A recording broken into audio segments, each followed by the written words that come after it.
Welcome to episode 129 of Both Down, the number one Blood Bowl podcast. From the fabled land of Niftengrad. Niftengrad, where everybody worships the ground of Scott Prime and Kilowoggy. And Pete Nifton. That's kind of why I did it. Yeah, more so Pete Nifton than us. Yeah, I was going to say, I think we've done that one before, but Pete was in the hospital, if anyone was curious, and he is better. He's out. He broke a hip, I think. He broke a hip, and he's at home, and he's healing. He is in some pain, but he is home, so we're very happy for that. I guess he shattered his phone too when he fell and hurt his hip. So therefore he was without a phone for a while. So he had to get a new phone and stuff. So he is on the mend and he'll be dancing in the streets once again. That'll be interesting to see.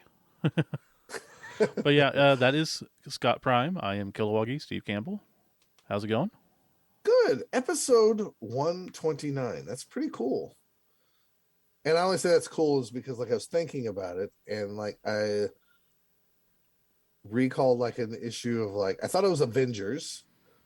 It's Amazing Avengers Spider-Man. Marvel Comics 129, but it was the Uncanny X-Men 129, which was technically the first appearance of Kitty Pryde. So was it? Yeah. Huh. Wasn't Amazing... At least according to the Marvel database. Okay. And I have to just trust that they're right, but I don't know if that's... Oh, it's probably the character, not the super... Yeah, okay. She came in a couple of issues before she became... Yeah. Right. Isn't Amazing Spider-Man 129 first Punisher? I believe you were right. I did not check that, but for those... Here, I'll do that right now. Spider-Man... I guess I should put Amazing Spider-Man 129. First Punisher, too. I mean, either way. Let's see here. See if the cover comes up. It's loading. Did you watch Hit Monkey? First appearance of Punisher. Nice. No, what's Hit Monkey on? It's on Hulu. No, I have not seen it. I don't plan to see it myself. I was just kind of I know nothing of the character. I forgot that, welcome to the Marvel podcast. I forgot that Runaways was a TV show. I remember they had is it still a TV show? I don't know. Okay. I saw something about it the other day, and I'm like, oh, man, I forgot about that, and I actually liked that comic book. Hey, we'll stop talking about Marvel comics. I never read that, so... It was fun. Yeah. New Mutants. I haven't seen that movie. I heard a lot of bad things, but I loved the comic, so... New Mutants or Runaways? New Mutants. Both, honestly. Okay. Enough Marvel Comics. One last thing. You know what they need? What do they need? Power Pack. Power Pack needs to be a TV show. I don't know about live action. They could do animated. It would work great. I am shocked we do not have it with the Disney engine behind it, because you could have one of those silly Disney shows with it. And you could have a serious show on Disney Plus all the time. And you could have an even younger kid cartoon. Yeah.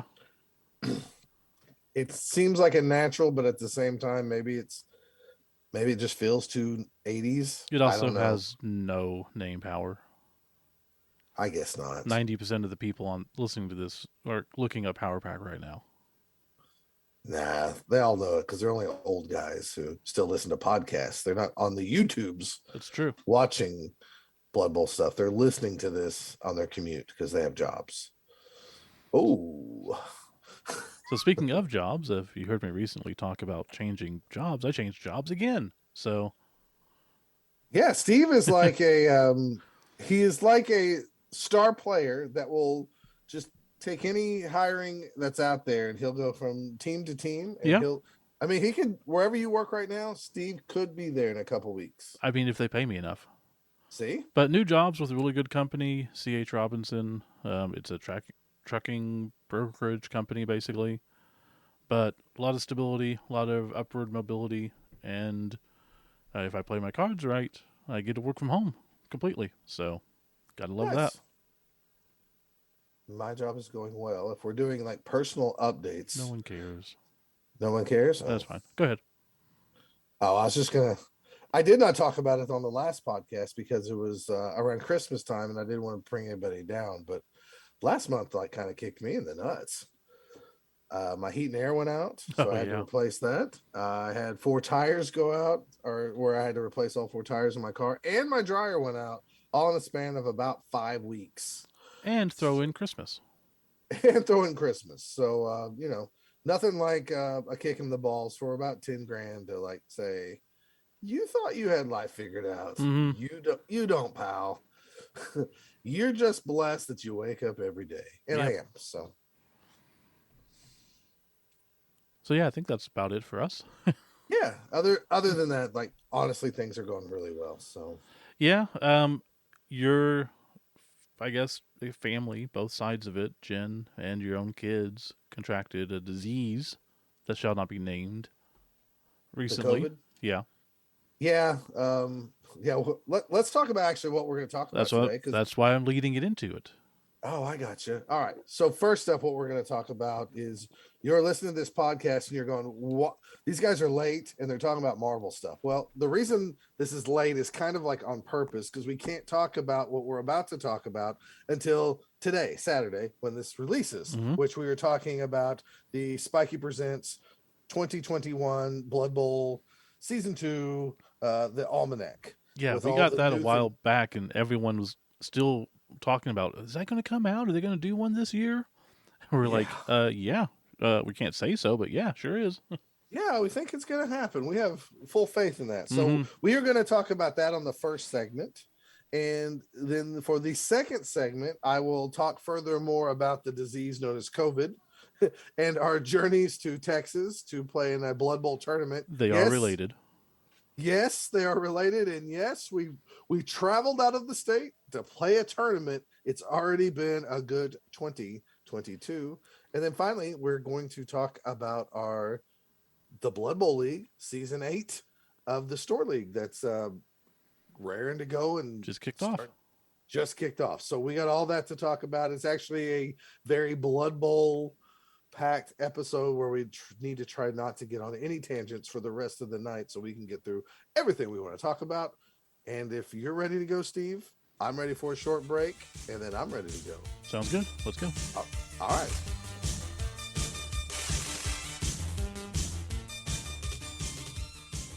We're back, and we are indeed talking about the new Almanac that is up for pre-order right now. I assume it comes in next week, if I remember correctly.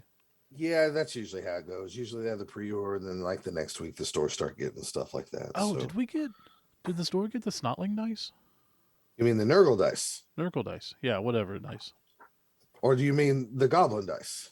I don't. Whichever ones I don't have, I don't know. Did you pick up the Goblin dice that were in my living room? No. Okay, so you still have a copy of Dungeon Bowl over here, Yeah. and you still have a copy of your Goblin dice. Okay. So yeah. Anyways, that has nothing to do with this segment, but I just remember that was the last thing that came out was the I will Nurgle check dice. the store for the Nurgle dice. I think that should be out anytime now. If not, they're already out. I think it already So, was. I think we just didn't get them. okay, I will double check on that Okay. as we continue. But let's talk about a good fluffy thing, which is the Spike Presents 2021 Blood Bowl Almanac.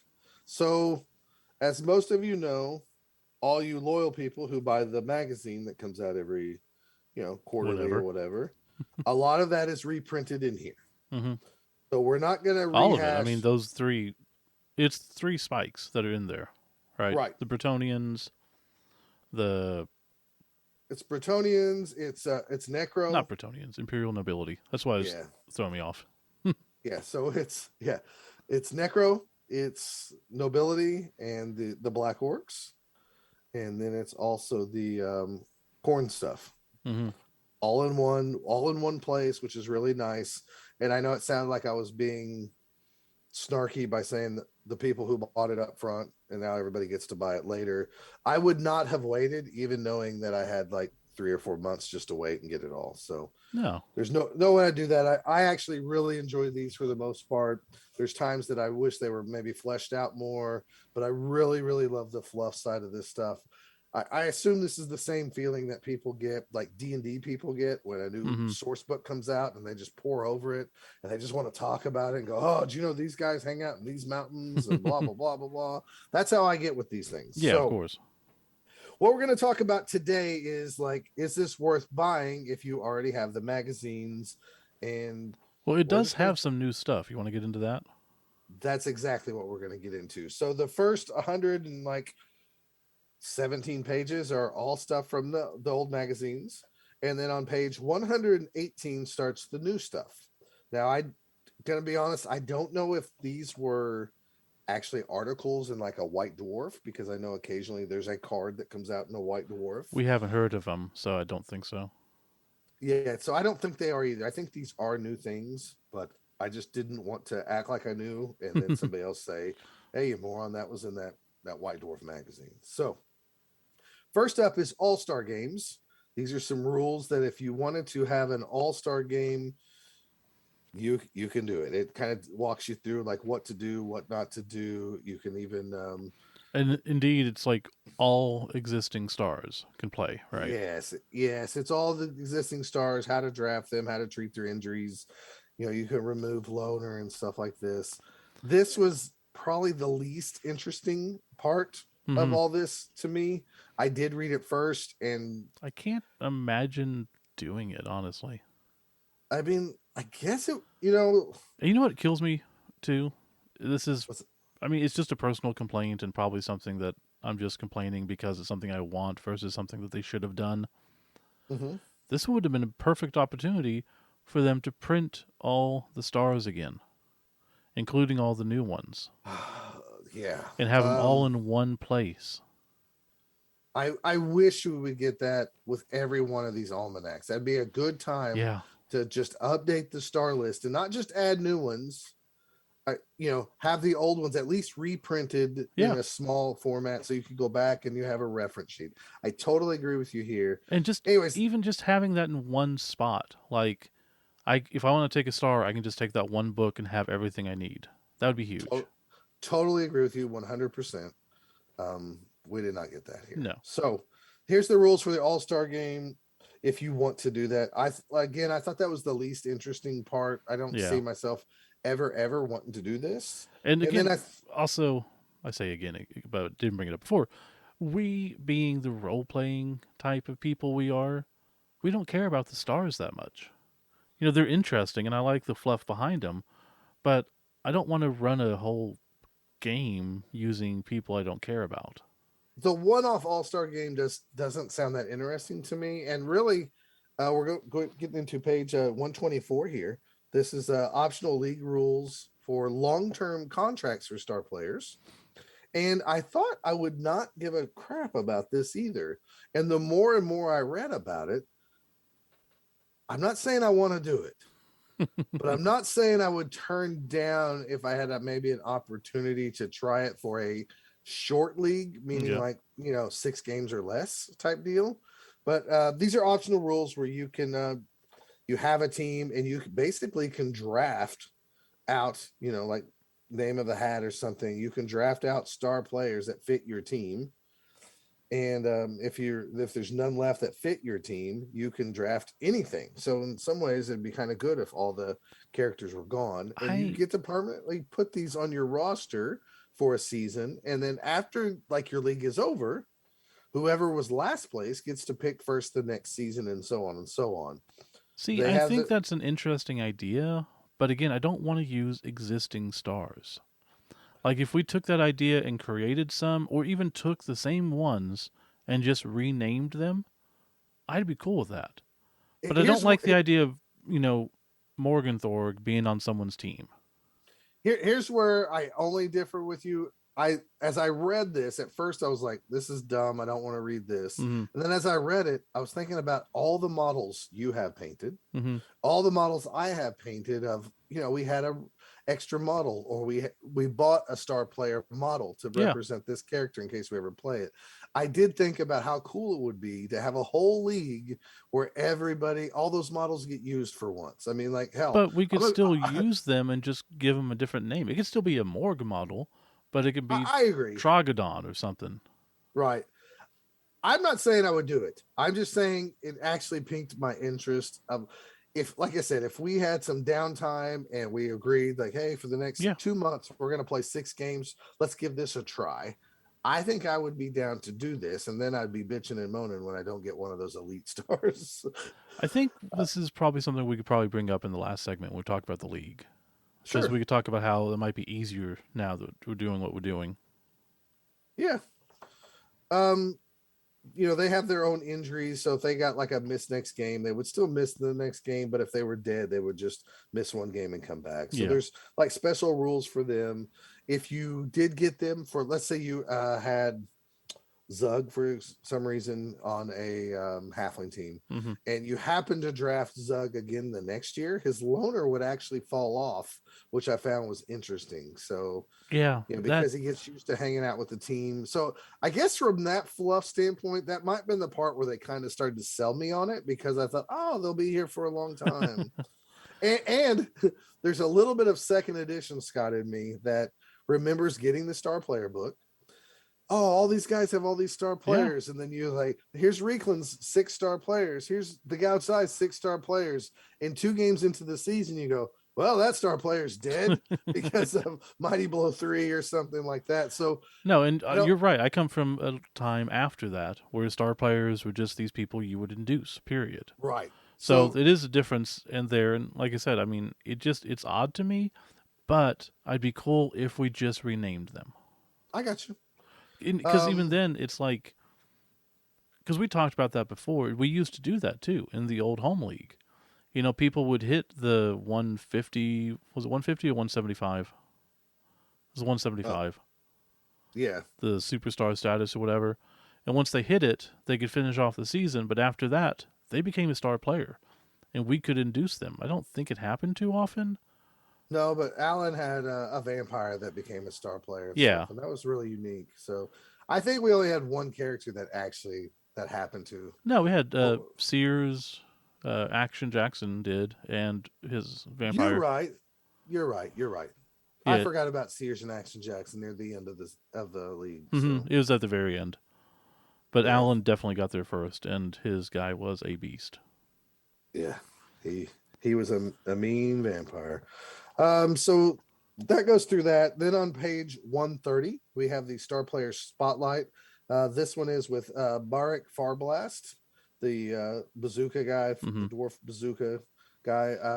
They kind of retconned a lot of his, backstory, which second edition one really didn't have much backstory except like his star player card Yeah, had the dwarf warhammerers as his like home team, and he's not that way at all. They don't even mention them in here at all. They mention him as being with the Grudge Bearers and helping them to a Blood Bowl championship and stuff like that. So he has been kind of retconned, and at the same time, where I wish there was always throwbacks to second edition, I'm okay with it not being there. It yeah, that's didn't bug fine. me as much as I thought. Like at first, I thought it was really going to bug me, but it really didn't. So I get that they got to update things because some ideas from 1986 is they might have a few better ideas. So we have a like a star player spotlight with a lot of fluff for a couple pages on him. Then we have on page 132 Creek Rust Gouger, the rampaging rodent, or the Verminator as they called him, I believe, in 2016 rules. It's funny that he's not mentioned on the star player spotlight page as the Verminator, and yet in the fluff he is. So Yeah. I just thought that was interesting. They also at one point, and I don't remember this in the past, them calling him this, but they said, and here it is: with each triumphant return to the pitch, Creek's popularity soars, and teams from across the Underworld League line up to sign the illustrious Rat Ogre for a one-game deal. I could be wrong, but I don't remember this character being a rat ogre in the past. I thought he was always just a cyborg rat guy because he had the ball and chain, but that might just mean that I thought that because he had the ball and chain skill. And we used to have, what was the character that used to have the ball and chain? Fungus? No, he was a rat character, and I have a model for him, and I Fez glitch. can't. Fez glitch. So I Yeah. mean, I might have Yeah, we got have that those really two. cool model. Yeah. I might have had those kind of like meld together in my own brain and Yeah. created like this guy must be a replacement for Fez Glitch, so he's just escaping with a ball and chain, but he's I cybernetic. I always thought he was a rat ogre, but Okay, I well mean, it then just that's because just he's my bigger, mistake. you know. Well, he's definitely a cybernetic rat ogre with the ball and chain skill. So, and I'm really fine with that because sometimes you just need to get a skill that works the way you want it to. And if you want him to be a crazy maniac, Yep. nothing says crazy maniac than ball and chain hitting over and over again versus him blitzing once per turn. So Yeah, I'm that's for perfectly sure. fine with that.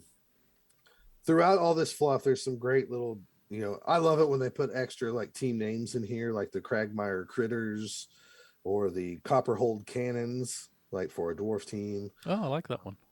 Yeah, there's some good little fluffy things in here. I mean, it's funny, you read this like initial story, and this is kind of how it is on all of these. And I found this, throughout the years of reading all these spikes, I think it's interesting because you read like the story of the character, and then career highlights is pretty much just sentences plucked out of that same thing. Yeah, that's annoying. Um, but at the same time, I get it. I mean, otherwise they're doubling the fluff, and they probably don't really want to pay somebody to Hmm. spend even more extra time on that. So whatever, it works. Then we go to Fungus the Loon, and they say he's from the Green Boys, was his original team. Um, Fungus is like he's a druggie. He's hopped up on mushrooms. That's why he's crazy and just Yeah. spins around and does everything. Not that I Everyone loves remember. their drugs. Yeah, not that I remember anything else on Fungus Loon from previous editions besides he had the ball and chain.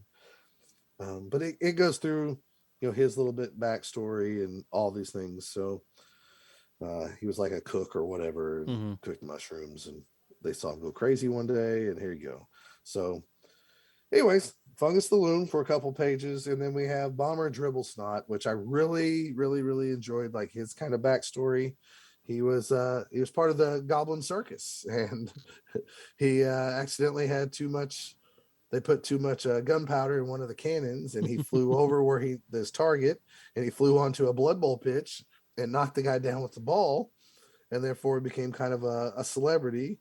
And then they started just letting him play, and they signed him to a deal, and he carried bombs around and stuff like that. So I think that was a kind of clever way to get Bomber Dribble Snot, into the fluff and Yeah. stuff. But this is a team that like just kind of shocked me, and it shouldn't shock me because it's their property. But like the Mayhem Nashers, spelled with a G, Nashers, Yeah. um, as a Blood Bowl team. I just never heard. I figured we'd get something that we've maybe heard of, like somewhere along the lines, Low Down Rats, something like Yeah. that. But The fact they the just May, made up one. yeah, they just made up one, and they do. What is it where you have B and B? Like the Badlands Cruisers, Alliteration. Yeah. alliteration. All right, this one doesn't have that, so that kind of shocked me too. Yeah, it's I mean, probably it, it someone in the office's team. it really might be, and that's perfectly fine because I don't need all of them to have that alliteration. Which, I if mean, even anyone's listening and would like to confirm that, please contact us. yeah, we'll have you on.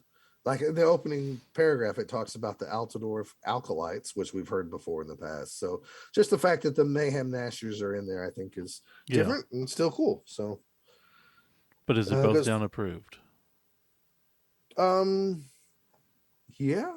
I mean, Really? it's in their book, so it almost has to be. Now, That's there's some hey, names come I on. That don't is not like. how you. That's not how you do it. Um, You I'm suck going up. to assume they have a backstory here, but I don't know. You So it's not suck up. 100% both down approved, Hmm. but I'm willing to listen to hear how it's supposed to be role played out. Oh yeah. But it is, I was happy that it was different because we have Yeah. so much alliteration in all these things. Like, the Copperhold cannons was one of them I talked about and stuff like that. They bring up the gouged eye, which I love, when they talk about old second edition teams and stuff like that. So there's that. Then on page 138,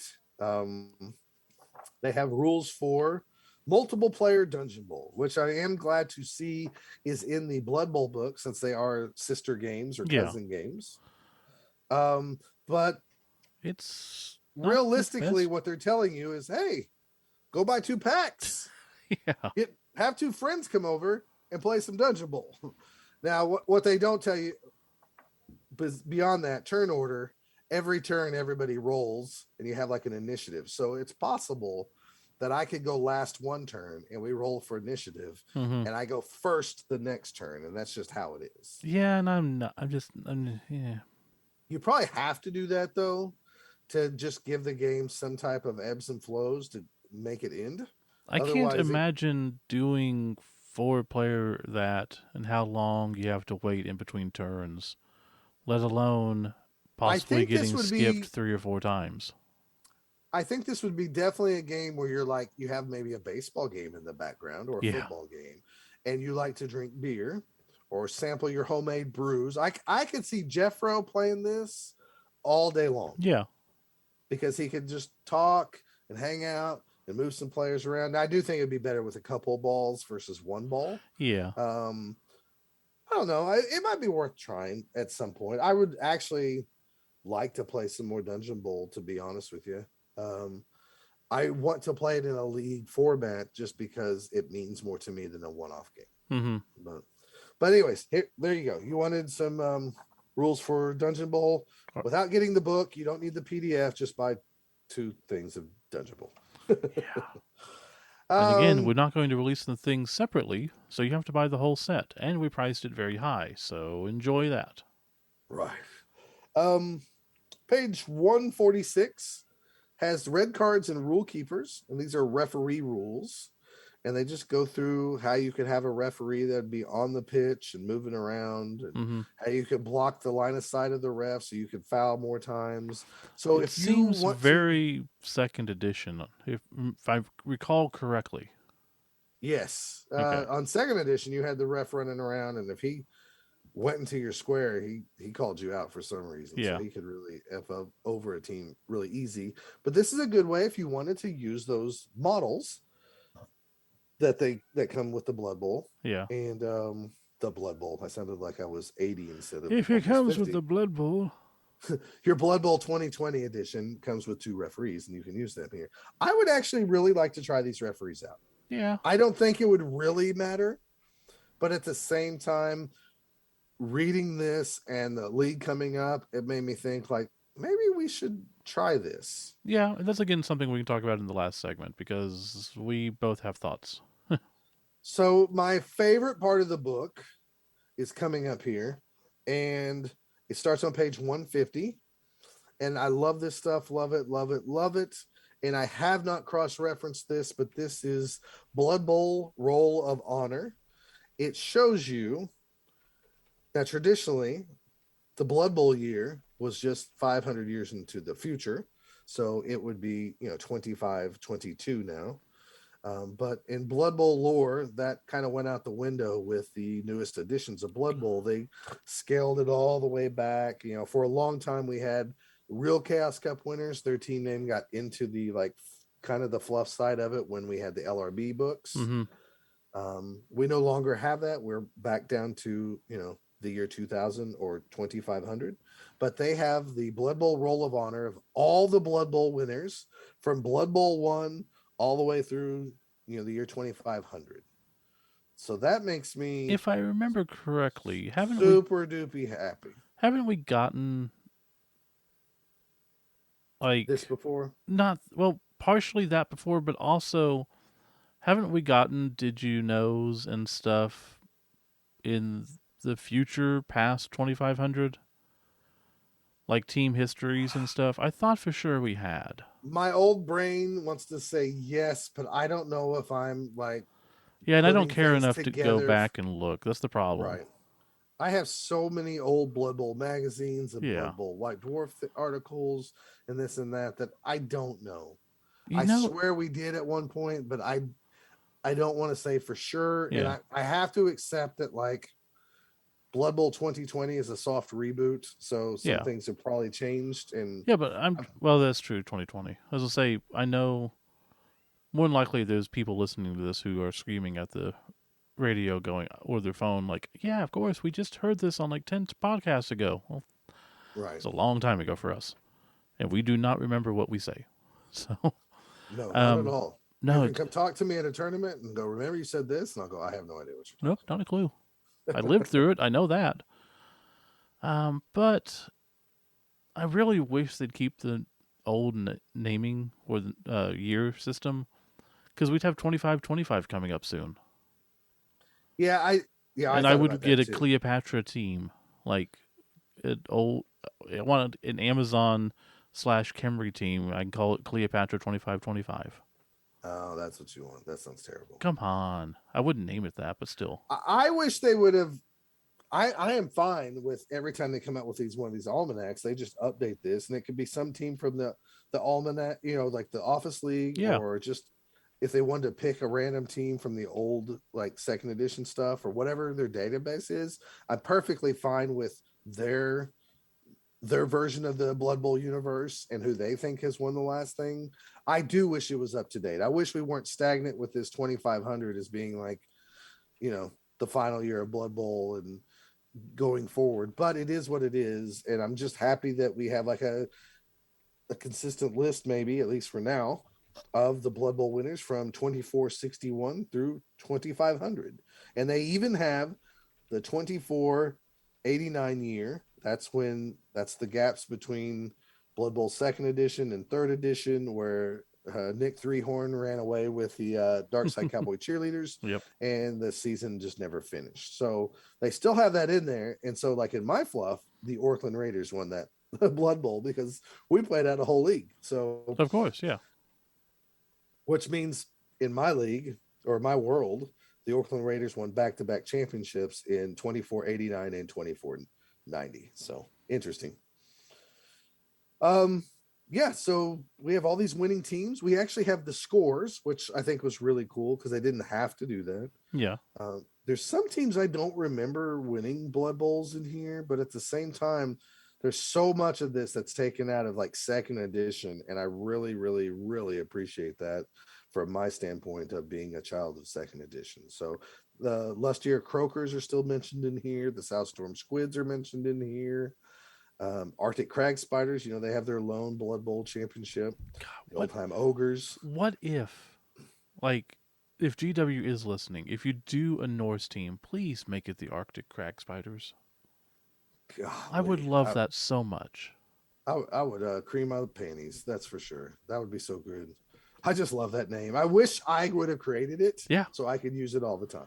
And I don't know why we both love it so much. Like, we both It's silly. gravitated towards it It's independently, silly. I loved it. I loved it back in second edition. I love it now. and it's And when completely not both down approved. I mean, it's an area and Yeah. some spiders. It barely works. Yeah. Yes, it works because it was in second edition. Let's be You're right. honest. Yeah. If if they never existed and somebody told me about it, I'd be like, bro, can't you come up with something else? Like the No. Sea of Go Claw back. Crag Spiders. Change the name. Yeah. But it works because it was second edition and all that junk. And they won most casualties at the Chaos Cup in 2020 Nice. because I piloted them, Mm-hmm. which makes it even more special. Anyways, Just those brag scores are about here. winning an award at Chaos Cup again. Yeah. One day, Steve. You and everyone else. You gotta make your own meth kit at home or something like that. No, I didn't accept it, Oh, that's right. and I You was said you punished didn't have ever a ticket. since then. Yeah, that's what Nuffle does to you. Anyways, I love this page alone made me super happy. Yeah. It's like this whole book is worth it just for that, but it gets better. On pages 152 through pages 153, they have statistics. So if you're like a statistic junkie, you go, and I'll ask Steve, who won the most Blood Bowl titles? Oakland Raiders. Freakland Reavers was 6. Okay. And then they explain some things here. Steve, most Blood Bowl final appearances Reekland Reavers. with 14. Got it. Most Blood Bowl appearances without a victory. Darkside Cowboys. Nope, they were the very first Blood Bowl winners. Ah, that's true. Yeah. It was the Warhammerers, Lustrier Croakers, and the Death Squad. All had 2 appearances, but never won the big one. Consecutive Blood Bowl titles. Back, 3. no, it's 2 by the Skaven Scramblers, 2477 and 2487, which I think it's kind of cool that they're kind of a they're not a typical. I mean, like I don't know. Still in my brains, 2477 and 2487. How's that I'm consecutive? sorry, 77 and 78. Okay, Sorry. that makes more sense. Yeah, yeah. Most touchdowns in a single game. Who had the most touchdowns? Player or team? Team in a single game. Low down rats. Skaven Blight Scramblers was Ah, 6. okay. Most touchdowns cumulative. That'd 20. There's 25 touchdowns. have to be Look, Reichland Reavers. Reichland Reavers, you Yeah. got it. Highest average touchdowns Again, Reavers. with you had to play at least 2 games. So this would be the Athlone Avengers, Oh, 3.5. yeah. Most touchdowns conceded. The low down rats. That'd be the Reikland Reavers, 31. Oh, well, they played them. That makes sense. They played the most, right? Highest average touchdowns conceded with 2+ games. You're never gonna get it. It's the Dwarf Warhammers. I was gonna say the Death Squad. The Death Squad, yeah, with 3.5. Biggest win ever in a Blood Bowl. No idea. The Cleveland Crescents beat the Greenfield Grasshuggers 5-0. And I love this because they have fluff. How did the underneath. Grasshuggers get to the final? It's in the little fluff thing here, so you just have to read it up on it. All these have little fluffy tidbits here. Least touchdowns by a winning team. No idea. The Oldheim Ogres. They had 1-0 win. And then most touchdowns by a losing team. Athlone Avengers with 4. I was gonna say yeah. Most finals without scoring. That would be the Death Squad. They have 2. We are the Death Squad. We can't score. They haven't scored 1 touchdown at all. So they've really screwed the the bed. Shat the bed. All right. Then pages 154 through, I think, like the next 8 pages here. I don't mind what they've done here, but at the same time, I sure wish we would have had a star player list here. So what we have here is basically GW saying, hey, if you don't notice this, we have models. Oh, yeah. So it's the Wolfenberg Crypt Stealers, and it has that Tetzana says, like the fashion lady who talks about their kits and stuff. Mm-hmm. So we have 2 pages for the Necro team, 2 pages for the Barons and the Greenskins, the Black Orcs and the Nobility. And then we have another page spread of the Skull Tribe Slaughterers, where she talks about their kit. And it shows the models, which I don't really have a problem with, because you never know if this is somebody's first introduction to Blood Bowl. No, and it's cool. Like, with the first time you're seeing it, if you see all the different models, it is cool. And then we have the final page has the new star players like Frankenstein, Griff, their Goldshur, all those in here. And then the last page also has some more, Zocath the Zod, Scroll Half Height, Greek, stuff like that. And then it's done. So that's your new stuff. This book, if it just had a list, it doesn't have to have pictures, just a list of the star players, the updated star players from the beginning of what they're going to allow till now. And then they can even throw in if there is some optional ones out there or whatever. Yeah. Like from magazines. I'm perfectly fine with that. It just needed to be in some format so a new player could take this one book and have every star player. That's what this is missing. And frankly, I think every Almanac should have updated teams in the back, really small. Yeah. If you could fit it. And it could have the star players. I was just going to say, the star players. Almost at the point where I'd rather they just do the Almanac. That's cool. You're reprinting the spikes. You want to add some new rules. That's fine. But issue a smaller book, maybe the size of a spike, that's just updated rules. That gives us all the teams, all the star players, FAQs, any stuff that has come out that we need to know, and that we could just take to a tournament. This is my one thing I need to take, instead of having to take all the spikes and the this and the that. And well, without going on a long tangent here, we talked about how there should always be a fresh rule packet at the big NAF championship game that's held over there in England. uh, that's the Super Bowl of the year. Yeah. And then you say this is coming out starting Monday. These are the changes, or here's the PDF with all the new rules, or the updated star players, et Yeah. cetera, et cetera. And then, I mean, really, not that I need GW to put out more expensive books and dice so I keep buying it, but they really could do you could call it a program guide, just like when you go to American football games, you buy a program. Mm-hmm. It could have that. You could come out with that if you wanted to coincide it with American football every July or first week of August, like kickoff for the next year. Mm-hmm. And it could have all those star players and those teams, and it could be really in the same format as a Spike. Yeah. So it's a $18 book that has just kind of the update Mm-hmm. things. You're right. It was like 2022 league kickoff spectacular. And yes, it would suck every year to buy that thing, but they're not going to give us the PDF for free. And I know there's people out there who don't want to buy anything, Yeah. but it sure would help a new guy grab that thing for $20, carry it with him through the league, Yeah. and not worry about catching up until the next one's released the next year. Because getting back into it, definitely have realized that there are rules that we don't know anymore. And then having to go to the FAQ to figure it out, it's just a pain in the butt. Yeah, it is a pain. But So, anyways, anyways, yes. overall, Spike, we'll definitely get it. I'm glad thank you GW for sending I an don't. advanced copy Yeah, for us to absolutely. look And at. as per legality, they are providing it to us of no charge. We have no obligations. So we give No, our own opinion. Um, I don't think any of the new material is going to get anyone to buy this who wasn't going to buy it. And if you're going to buy it or not. I don't think anyone's going to be changed by this review or by the oh, inclusion of I the don't extra think so stuff. either. I think really this review for the guy who's already going to order it but go, do I really Yeah. need it?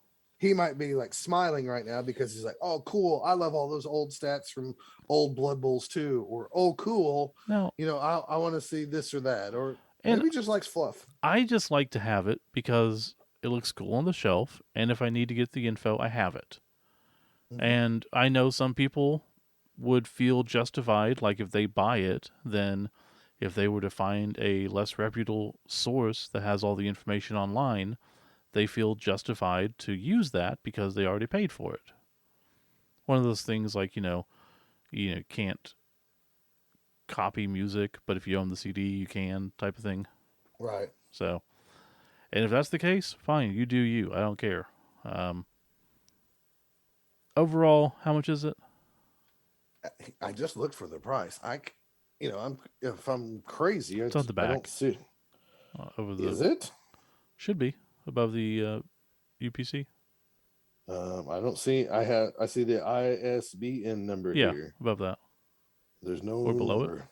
Huh. No number. Okay, never mind. So I'm gonna assume that this is at least a $50 book. I normally is, and for $50, are you? I, I'm torn. I mean, if I had the money, sure. I don't currently have the money, so probably not. Okay. I mean, I would definitely get it because I love all this junk and the Mm-hmm. fluff and stuff. Yeah, Like definitely. I've already, since having this book in my possession for a few weeks, I can't tell you how many times I've turned into junior high Scott, who has opened this book and went through the Blood Bowl stuff and just looking like, oh, cool. Yeah. The Blusham Berserkers. I can't believe they let them win a Blood Bowl championship. I can't believe they won that Blood Bowl. Mm-hmm. Like they were just a crappy team that nobody wanted to take when we were kids. And so yes, I love that. Okay. Well, I believe that will wrap this up. So we shall come back and speak about our tournament experience. Yay!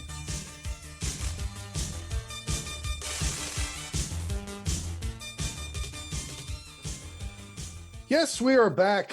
And believe it or not, even though we only did it like 2 times last year, we are now going to talk in the first podcast of the new year about us going to a Blood Bowl tournament. Yeah, it's amazing. God. So let me tell you the 2 last origin of year. this story. Jeez. We only went to 2 last year, and they were both in our home state. Mm-hmm. So I can be sad about COVID, or sometimes COVID might be your friend. And I don't mean that in any disrespectful way, because I know a lot of people have lost a lot of loved ones Yeah. from COVID. And I don't know where you stand on, vaccination and stuff like that. Anyways, my family, Jennifer's side of the family, her oldest boy caught COVID and showed really no symptoms, not many symptoms. And her youngest child tested negative and showed a lot of symptoms. So I couldn't see them for about 6 days. Um, on my kids were at their mother's, and my youngest showed symptoms of COVID and got tested and came back negative, and my ex-wife came back negative, and my daughter, who showed zero signs whatsoever, was happy and jolly, supposedly had COVID. So she was carrying it around or whatever.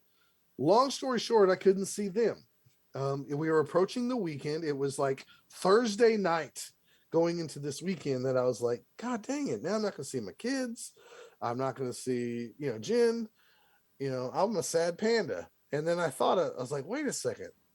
I remember Dustin talking about a Blood Bowl tournament this weekend. And, I asked Jen because I love her and respect her. And I was like, would this make you mad? Like, do you need my help? Do you need me around? And she's like, no, I'm just going to be sitting here in this house. And so then I called you and I said, hey, crazy thought.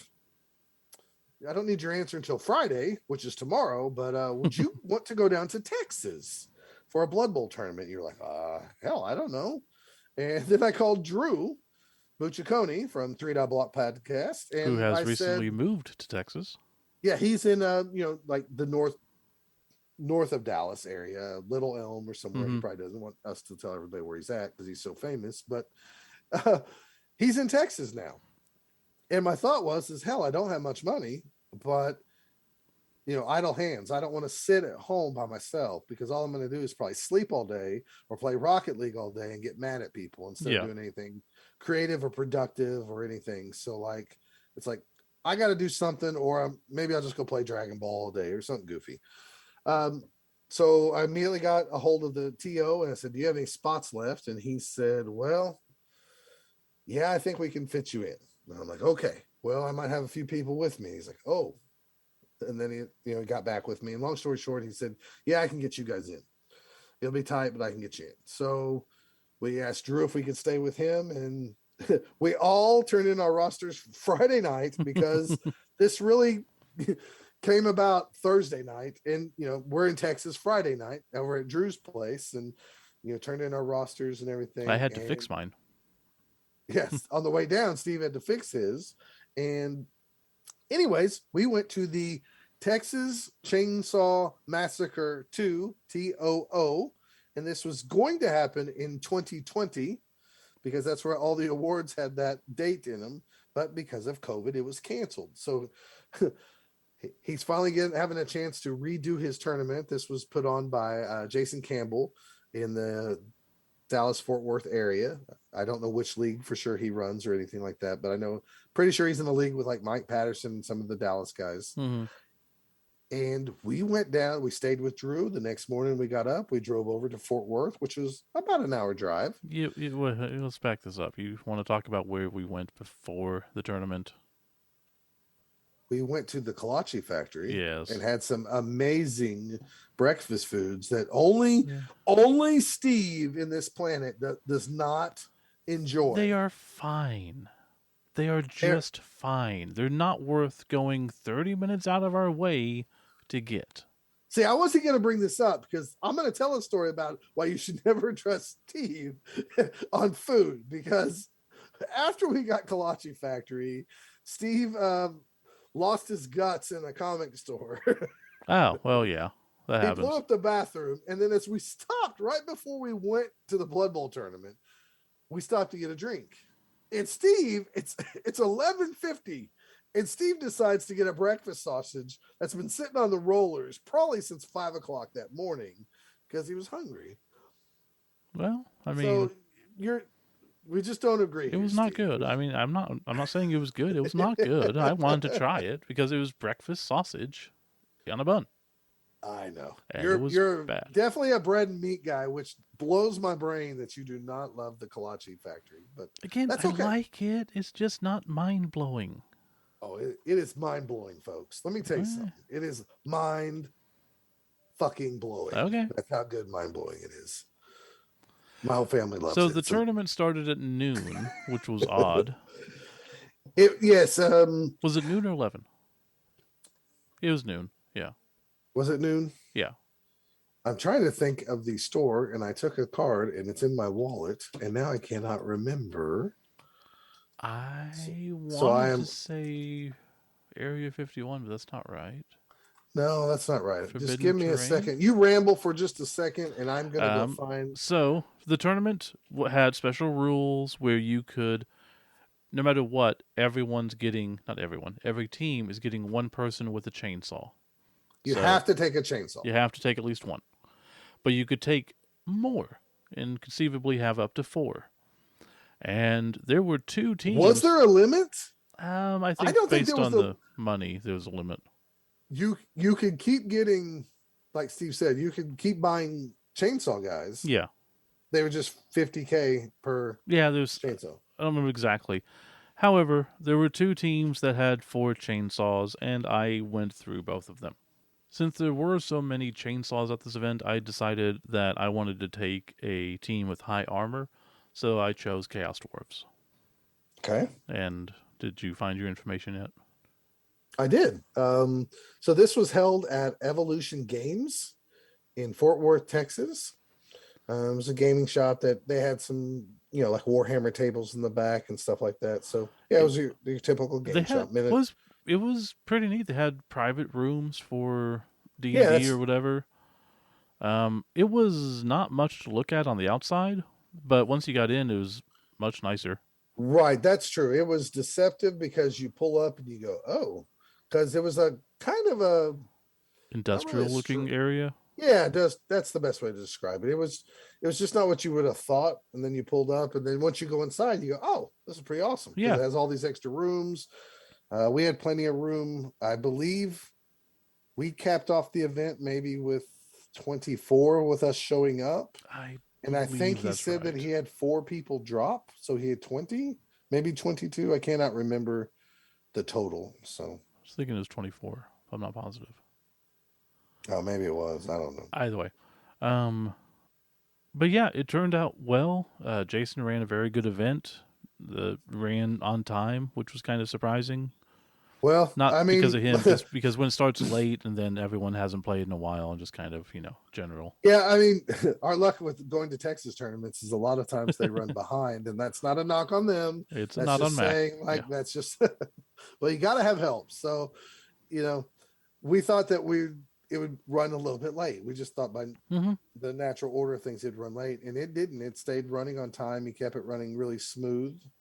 They had a top table that had a created pitch, like it was a Yeah, custom and pitch. we've seen it a They, few times brought to the events and stuff, and it's a cool looking table. We can talk more about that.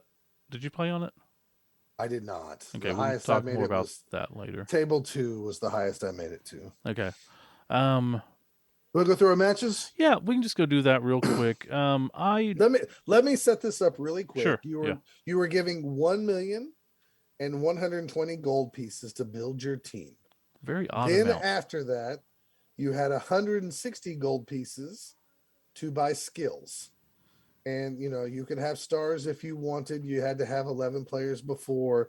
You had to put a chainsaw on somebody, Mm-hmm. and then you could buy additional chainsaws if you wanted to. And at They were just 50K 50K. each, that's Yeah. why you could only have up to three. Well, three. Oh, are you sure? I didn't know there was a limit, but it Math. doesn't really matter. Math. That's the limit. 50 times 3 is 150 out of the 160 that you're given. No, that's the skills. I'm not talking about the skills. I'm talking about your team build. I thought that was part of it. No, no, no, no. Oh. Chainsaw came out of your regular build. Oh, then never mind. Yeah, that's okay. It doesn't really matter. There was two teams that had four chainsaws. So you want to go with your first round matchup first? Yeah, so for Let's my talk. yeah, for Let's my talk about your weird build yeah, first of all. my build. I took Minotaur, two Centaurs, 6 dwarves and 3 hobgoblins, as you do. I gave pro on the Minotaur, which I really love pro on big guys, especially now with the new rules. Makes it a lot better.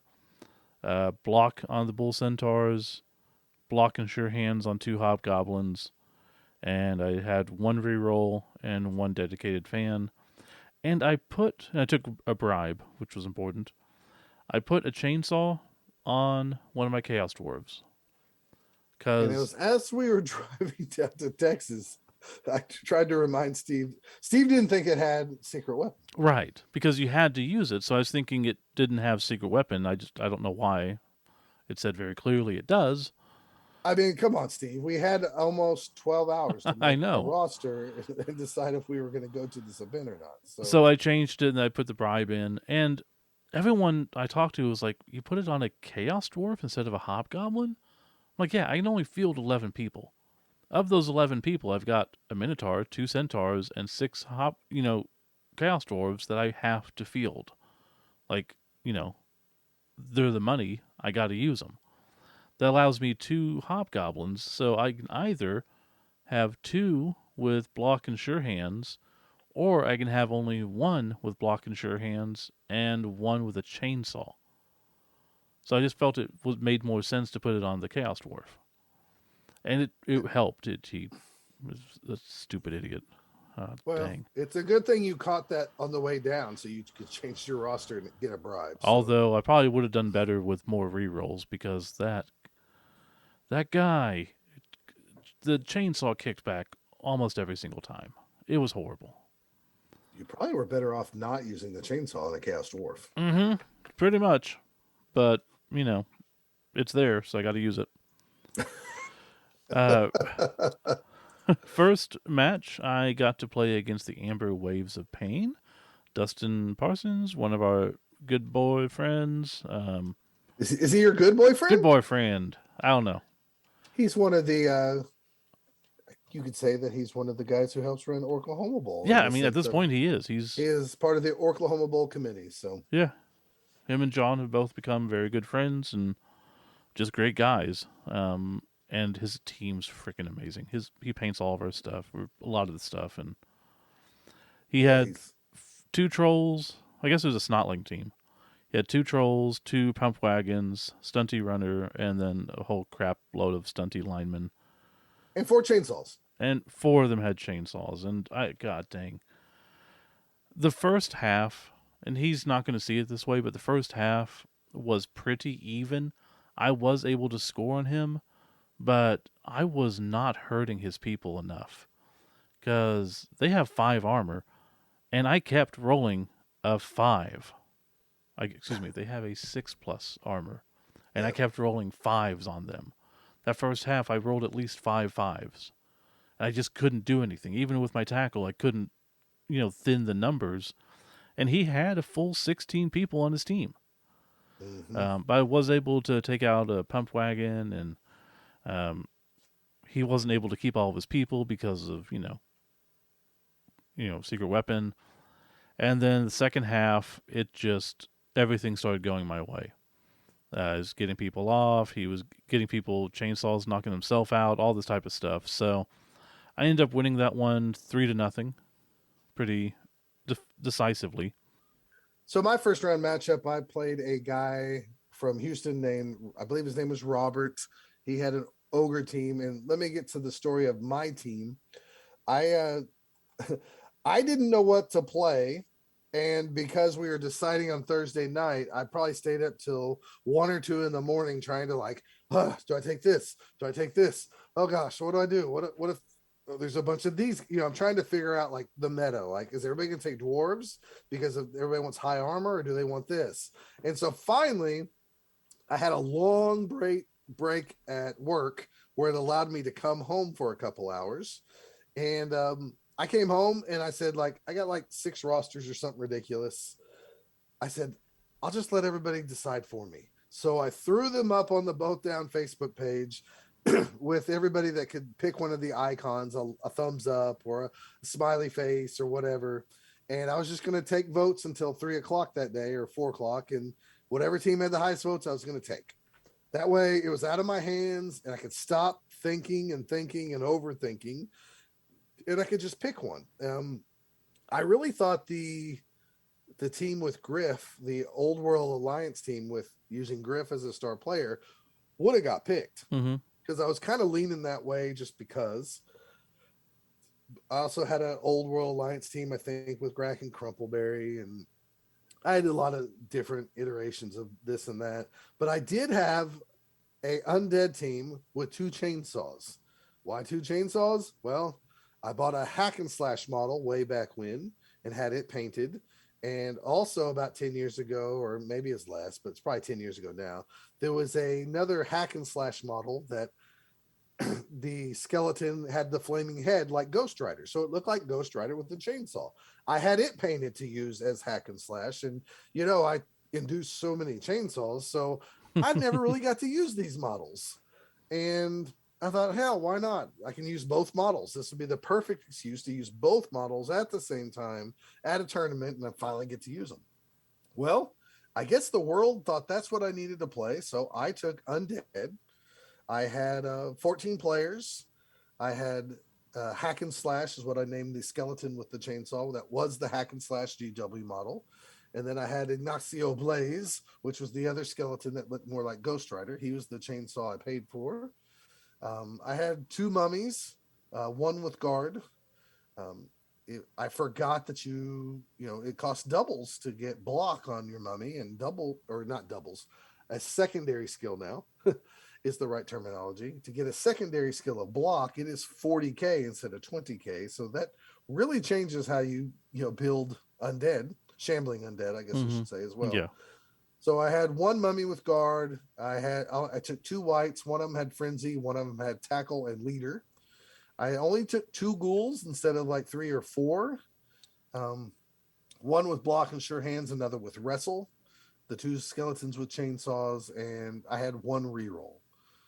So what I learned is that throughout the day that really it's nice to have more ghouls, but at the same time you can get away with playing undead with two. I I think. never felt like God, I wish I had two more ghouls, even though at times, you always want a better player on the pitch or a faster player. Yeah. Um, I think the worst part about shambling undead is my mummies never do good. I'm almost better off just letting them stand there and clogging up things instead of ever blocking with them. But with that said, first round I played an ogre team with Griff on the ogre team.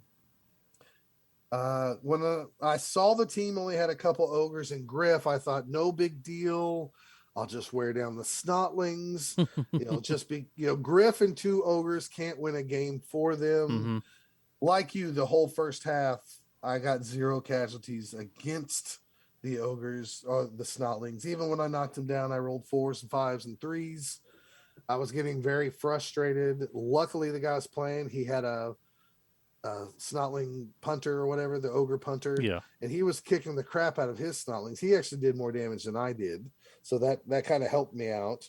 I was up 1-0. I was not really worried about it going in the second half, and then Griff happened, and Griff is an amazing star player from the point of view of me trying to just get to him, trying to do anything to him. Yeah.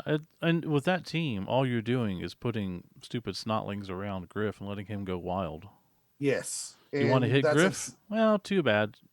that's exactly what happened.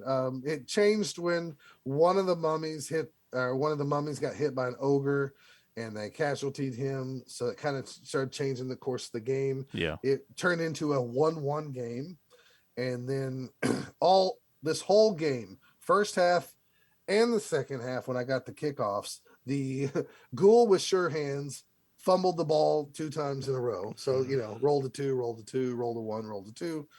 That allowed Griff and the ogres to get in behind my line. And I was sweating bullets because I was like, if Griff gets this ball, I am dead. Mm-hmm. So I had to and I was out of rerolls. So I had to make some dice rolls, and they luckily went my way, and I dodged away and did this and that. I handed off the ball to another ghoul, which sprinted him, got him away from the whole pack. He had a chance to get to me just to put a tackle zone on me, and then I would have had a chance to dodge away, but he failed to go for it. So I ended up winning on the last turn 2-1 over ogres. I absolutely hate Griff. um, and I was like, I'm done. Yeah. I got Griff out of the way. I don't have to worry about Griff. It was about this time we broke for lunch Yep. and we went over to Waterburger and had some broke bread with some of the players there. Hung out with Dustin and them, and the other guys were there, different tables and Yeah. stuff too. This is when I wanted to complain about something, and Drew said, "You cannot complain about Blood Bowl if you win your game." And at first, I was like, I just want to talk about the game because blah blah blah blah blah. But And then you do after tend to complain and then win. well, no, I'm giving him credit. So Yeah. let me finish. I know. Throughout the day, as this rang on, I thought about what he said, and he might be just right because every time and I've said this countless times on the podcast, when you win Blood Bowl games, I never feel like I win because of me. Like I never give myself credit that I put somebody in a situation to roll a bunch of dice. I just go, well, if that guy would have not rolled double skulls or skull reroll skull, Mm-hmm. I would have lost. I never think, Scott, you put him in that situation to force him to do that. So you did a good thing. So I'm really going to try this thing that Drew said, and I'm gonna not comment at all anything bad when I win the game. I might say I got lucky, but I'm not going to say anything further. I'm going to Well, do my very best. it's a matter of perspective. You have to realize, like you said, there are times when you do put people in bad situations, and you can take credit for that. Right. Sometimes it is simply they got diced, or you did nothing. You could just stumble and the ball magically goes to you, and then you walk away because they fail. I know. I'm saying it from a perspective Yeah. that I'm really going to try to kind of maybe accept this kind of mantra. That way it will just let me let go of wins and just accept that, like, hey, I did that. Because when I do my recaps to Jennifer, I go through everything. Like she goes, "How'd you do?" And I say, "I won." And then I tell her every scenario where if that person would have rolled something better, I should have got beat 2-0 Mm-hmm. instead of me winning 1-0. Instead of just going, "Relax, bro." When Saul nicely plays somebody, he could probably say the same thing, but he talks about I won. You know what I mean? So Yeah. like that's part of Blood Bowl on both ends. So I am really going to really try to do that because I think not complaining. Like Yeah. I was talking about a situation in that ogre game where if I would have made one go for it, I had a one-on-one, 2 squares away from his end zone, and it was the guy that had tackle. So that could have really changed the perspective of that game where I go blitz him, I grab the ball, I go up 2-0, and I never had to worry about Griff. I was complaining about that, even though I still ended up winning. So for myself, as a player who's competitive, I am going to just accept the wins and really work on that this year as a Blood Bowl player. So I'm giving Drew credit because he's probably right. We shouldn't really complain about wins. Mm-hmm. Um, let's go to round 2. Yeah. Who did you play? I played Corey. He's actually tried to come to Oklahoma Bowl a few years now, and he has never been able to make it because of This is the fabled Corey who signs up every year, but we never see him. yeah. He coaches school athletics and softball, I believe, and he just goes to the playoffs and doesn't know and blah blah blah. Right. But finally got to meet him, so that was awesome. Yeah, Uh, he was a nice guy. oh yeah, and he was playing the New Orleans Craftsman. There's an Okay. orc team, thrower, 3 linemen, 4 blitzers, 4 biggins, and a goblin. Um, and on his thrower, he has block and on the ball, which I forgot about on the ball. It's like kickoff return and pass interference together, I think. Okay. I really like it. I don't know about it's anyways a kickoff return. Um, it was a good tough match. I did end up winning it. Just thankful for my higher armor, and I was able to knock him down some and get the main advantage, and then just win. I don't remember Okay. much. I You mean, don't remember the score? no, I think it was 1-0 or 2-1. I don't Okay. remember. So you're 2-0. 2-0. At And this the point, Drew. tiebreakers. Hold on, sorry. The Mhm. tiebreakers for this tournament are chainsaw casualties. That's Mm, rather regular whether it is regular chainsaw casualties or fouling. And the first game, I don't think I got one. I don't think I got any. okay. This one, I was up on him, and I kept. I think I got like one, maybe two regular casualty ones, but then I just started using it on fouls and was getting casualties. So that allowed me to have a decent tiebreaker, which comes into play Okay. for the next part. So my second game, I was happy I won. We had lunch, and I find out I play a guy, and he sits down and he recognizes it from the podcast. And then I said, "Oh, is this your dwarf team?" And he said, "Yeah, this is my dwarf team." And it's like I think I thought to myself, "Is that a Griff model? Because I sure hope that's his damn coach model." And I look at his roster, and I'm playing Griff again. Griff and dwarves. Griff and dwarves. Yeah, Now that's he doesn't nasty. have every good dwarf player because he could only take one troll slayer. I think he had one blitzer, and I Yeah. think he might have had one runner, and then the rest were the blockers. But Griff and dwarves, and immediately I never wanted to play somebody else's team so bad. I was like, I didn't even know this was possible with this build total. I want to play Griff and dwarves because you have the mobility piece that can do everything, and then you have all these little dwarves who are buttholes with high armor. Mm-hmm. And sure enough, I play Griff and dwarves, and Did you get your butt beat?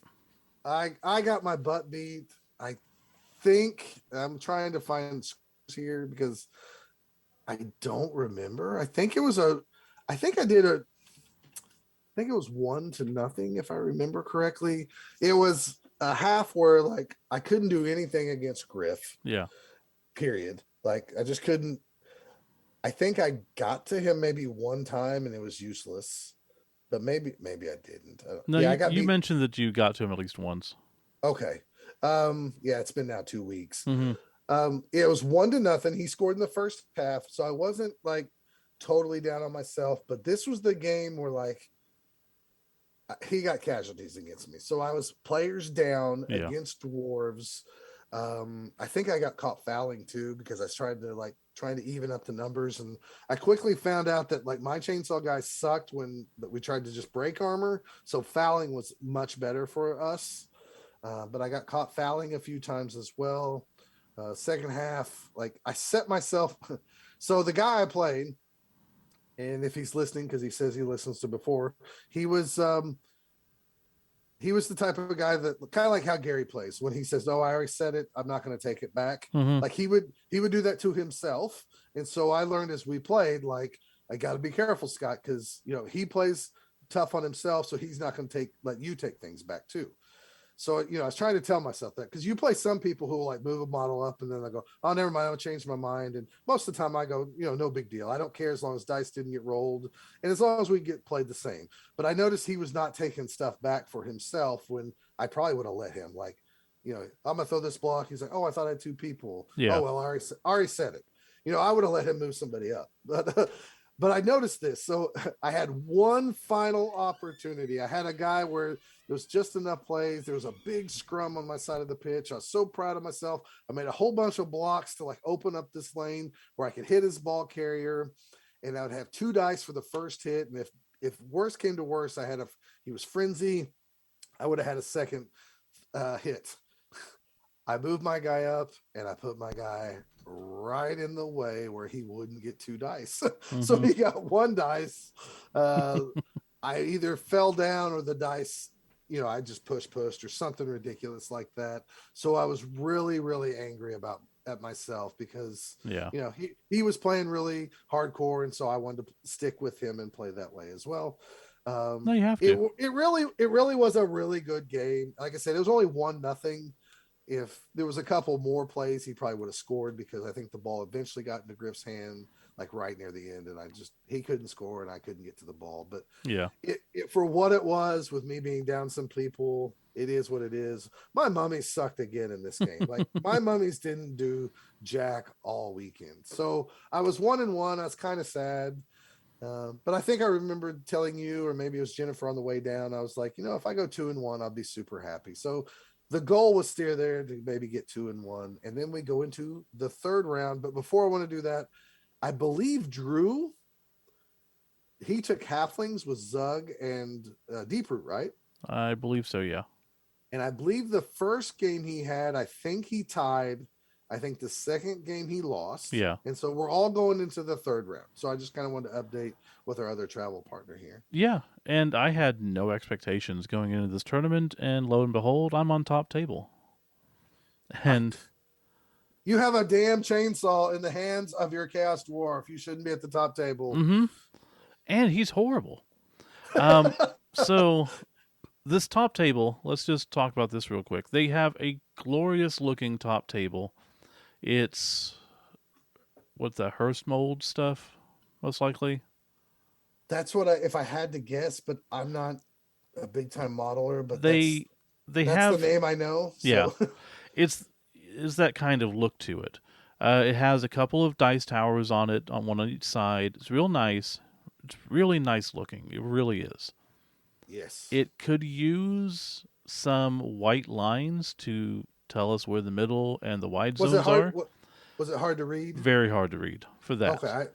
that. The dice tower, it didn't have any padding or felt in it, so everything was just kind of bouncing out. So I stopped using it and used my own. Oh, I saw some other people not use it too. Is that's probably Yeah. why then? Yeah, Okay. and it looks cool. It's just functionality wise, not so great. And, if they're trying to keep a good look to it, it's understandable. Um, as much as I like it, it caused me some pain putting my figures down on it because it is a hard surface, and where I don't have any paints right now. I can't just touch up my team. So you were scared that stuff was going to get nicked? Yeah, I was like, I really don't want to. I don't like this. And again, I love it. It looks nice. They're proud of it. I'm not trying to bash it at all. I really do like it, but it just makes me remember like the Maelstrom pictures that we have where they're neoprene, where I can just put it down without any worry of messing up my figure. Do you remember the second tournament we ever went to, and they had those metal sheets that had Yes. engravings in it for the Yes. field, and they had like jagged God. spurs and stuff on there? It's like they were dangerous. Yeah, and they were getting rid of those, and I wanted them, but I didn't want to go down to Texas. And Yeah. Anyways, okay. but other than that, You played against a black orc team, yeah, correct? his name was Adam. No team name. It was a black Oh, orc come on, team, Adam. and Adam. don't yell. Jeez. Oh, I want to yell at Adam. You gotta have a team name, bro. The two black orcs with guard, one with block, two with grab. So how this went is I won the kickoff and decided to receive. Okay, First that's thing smart. I do, he puts a chainsaw goblin on the line, and he has four chainsaws. And Yeah, I I know get that's it. going to be an issue. So I put my chainsaw guy right in front of his chainsaw guy, and he rolls a one on the kickback. Mm. And I'm like, I can't do this. I really want to get rid of him. I know it's just a 1 out of 6. So I wasted my only reroll on it, which I really shouldn't have. I got overly cocky. And got another 1, so he went down. Mm. And that doesn't That's a end good way to turns start. anymore, which we thought it did, but it does not. So my next move was with a black orc, 2 dice, 2 skulls. So Mm. immediately, turn 1, nothing. And then on his turn, he knocked out one and casualtied one, I think. I can't remember. But I was down immediately. And it did not get better from there. He got me down to like 4 people on the pitch or something. And it was just destroying me left and right. The chainsaws were working. He was using it for fouling. Um, he was getting his hits when he needed to. I did have a chance in the first half. He ended up winning 1-0, if I remember correctly.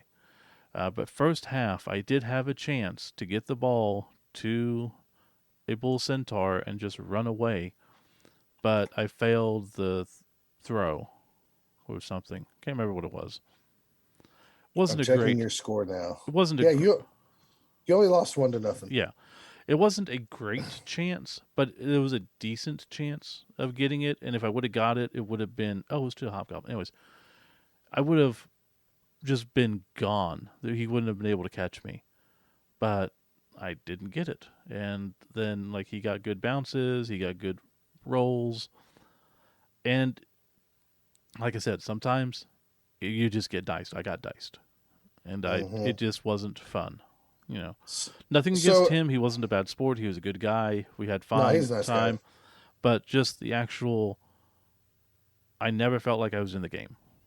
Well, your body language said that from afar as I was watching you. Yeah, And I didn't want to interrupt you or anything, but your body language said, this is one of those games. yeah, and that with that loss and my tiebreakers were not great, and I got no chainsaw casualties in that It'd been game. interesting because I think he was the only undefeated for the day because a Mm-hmm. lot of people tied. It'd been interesting to see where things would have fell. I assume he would have still won since he had the most chainsaw casualties of the day. I think Actually, at I least. think we have the results. Yeah, he was the only undefeated. He had 6 touchdowns and gave up 0. Well, we'll get to the results after. Yeah, I came We'll in. talk about. I came in freaking fifth. Okay, Bleh, you have the results there though. bleh. Yeah. You have all the rewards there as well No, in front of you. No. not On awards, but Oh, okay. Well, I'll get those here in a second. So, because I have an email from Jason for all that. You can tell we're really prepared tonight, folks. Huh? mm-hmm. Have any of our notes up?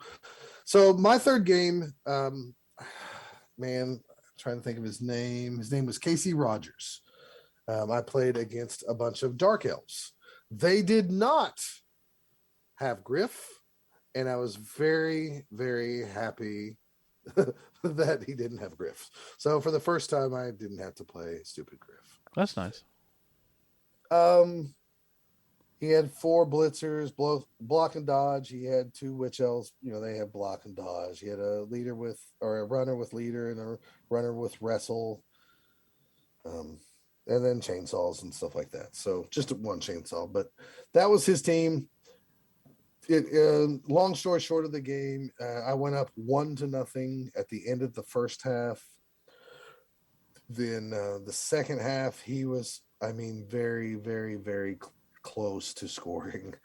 He was probably one turn away from scoring, if I remember correctly. Things didn't go his way, and then I kind of swarmed him. And then about that time, when the bad luck happened for him, I started to just. It was one of those deals where I wasn't getting casualties, but I was getting stuns, and they felt like casualties because it kept that player down. mm-hmm. And so I kept getting some stuns and some armor breaks, and I ended up scoring on turn 8 of the second half to go up 2-0. But really, it was a much closer game than what the score indicates. So it was a really fun game. I actually had really close games all day long. They were really super competitive. I didn't want the first round match, to be a competitive game, but Griff decided like it had to be. Yeah. I forgot that ogre team also had Acorn the squirrel on it, and that guy was annoying. Jeez. So I had to deal with that maddening squirrel as well. So I got to play a bunch of star players. So I ended up going 2-1 for the day. I finished 7th overall if you look at the scores, and I'm gonna go here and dig up these Yeah. all the awards for the day. So first place went to Adam with his Black Orc team. I guess they were called Borks, or at least that's what Jason put in. Andrew Jones came in second, and Jeff Oh, I White thought came you in said third. you didn't have the results. Okay, good. Well, I have first, second, and third. That's easy Oh, okay. because I Then where have the a hell? list of them. Okay. Then Well, good for you. third, fourth, fifth, sixth, and seventh were all separated by 6 points. Yeah, So that's it was that's pretty close, crazy. which kind of makes sense for tournaments like this. Yeah, so he had 20 people total for the event. Yep, 20. I don't think I have the other results for That's the okay. day. Drew ended up getting what, best stunty? Yeah, Drew ended up, I think, winning his last game. So he went 1-1-1. He got the best stunty team, whatever they're calling it, for best stunty. Mm-hmm. I know. Jeff White ended up getting best defense. Me and you got nothing. Yep. we got to go to a tournament because of COVID. So It was yeah, fun.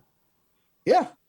It was more fun than I thought it would be because the crazy weapons and stuff. I know other people love that stuff, but like that's not what I enjoy the most. Yeah. But it ended up because people voted and I had two chainsaws that I had to work with. It actually made it kind of interesting because it said like here's what you have to deal with. You try to go solve the problem. So I had to figure it out. So it actually turned out being really fun letting people kind of vote on the teams. And I might do that in the future if I'm like just torn on like, hey, I got three teams. I don't know what to do.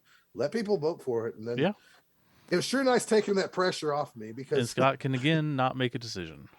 I cannot make a decision. And if I would have went 0-3, I would have said it's everybody's fault for voting for this team. But I went 2-1. So of course it was my amazing skills that got us there. Yeah, of course. No, it was different though to play with an undead team without a bunch of ghouls. So but you can do it.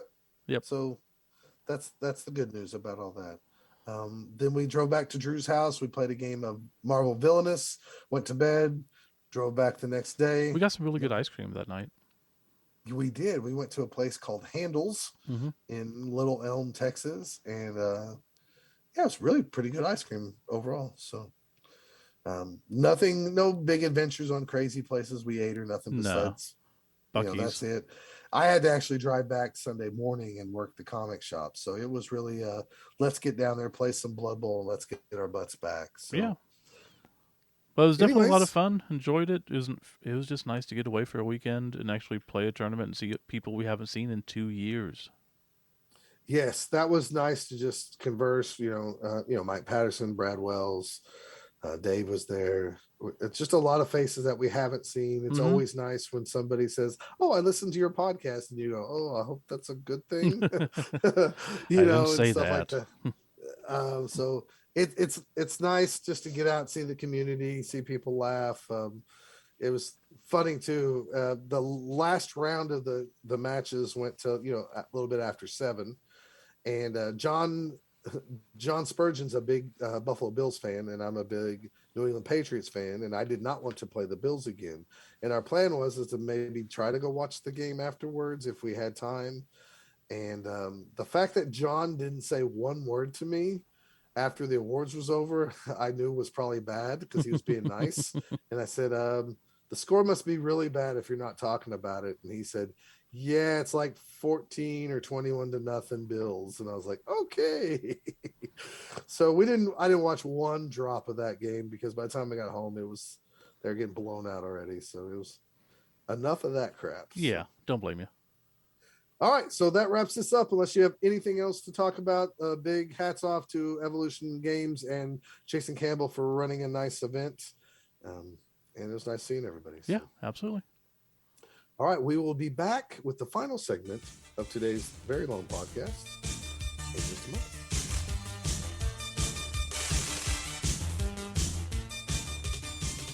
Okay, we're back for the final segment. We're going to talk about the new league that just kicked off, the Central Oklahoma Blood Bowl League Season 8. Yay! Yeah, I can't that's. believe we're finally having another league. I know. Who knows how long it'll last in person, but I mean, we actually got together, what, last weekend? And Yeah, so we had a team league meeting. meeting Yeah. at the store. It was full of familiar faces and like people we've never heard of before that we actually thought was a prank from the guys from the Florida Blood Bowl League because there was a name we never heard before that signed up for the league, and his Facebook page said he was from Florida. And I immediately thought, is this like, Luft messing with us. Eric or Luft messing with us and kind of giving us a hard time like they're going to show up? Mm-hmm. And Sure enough, it wasn't. The gentleman showed up. He was a nice guy. He just loves Blood Bowl like the rest of us. He just doesn't get on Facebook much, but he somehow found us through Facebook, and so we had a league meeting. We discussed that we have a lot of families and a lot of people that are just busy. So our league is probably different than a lot of people's. That we every month at the last week of the month, you're going to say if you can play some games, and you tell me how many you can commit to, for the up following to a month. certain amount, and then I take those numbers, and then I try to schedule you some games. And I try, if you played maybe Steve and Gary the first month, maybe I do my best so you don't have to play them the second month. And we just do our best at this, and it's just month to month. And if Steve gets really busy with his kids, he can say I'm only good for one game, or I'm good for zero It games. And also is good for us for Oklahoma Bowl, where we don't really want to play a regular game sometimes. right, and that was part of our team meeting. Everybody that showed up that day, if they wanted to stick around, they could get a game against somebody that showed up there, and everybody took advantage of that. And then we also let them know that in the month of March, we really want to encourage them to come to our league guys to actually come to the tournament. And so at the most, they're only going to get one game that month anyway. So therefore, they can tell their loved ones, wives, kids, or whatever, I'm not going to play some Blood Bowl for 2 days because I'm going to Oklahoma Bowl. And so everything went off really good. Our league is a month to month league. You can play a maximum, I think it's 12 Yeah, games we with upped it to any team. 12. Yeah.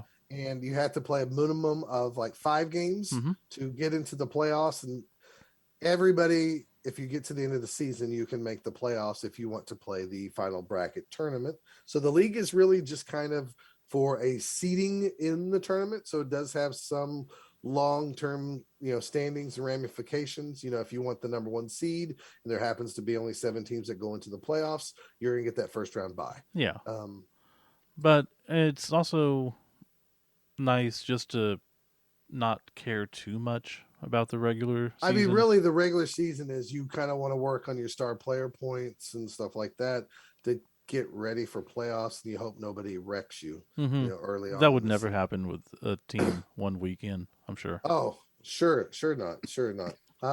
We, given all transparency here, we contacted the people at tourplay.net because a lot of people told us that they really like that software to run leagues.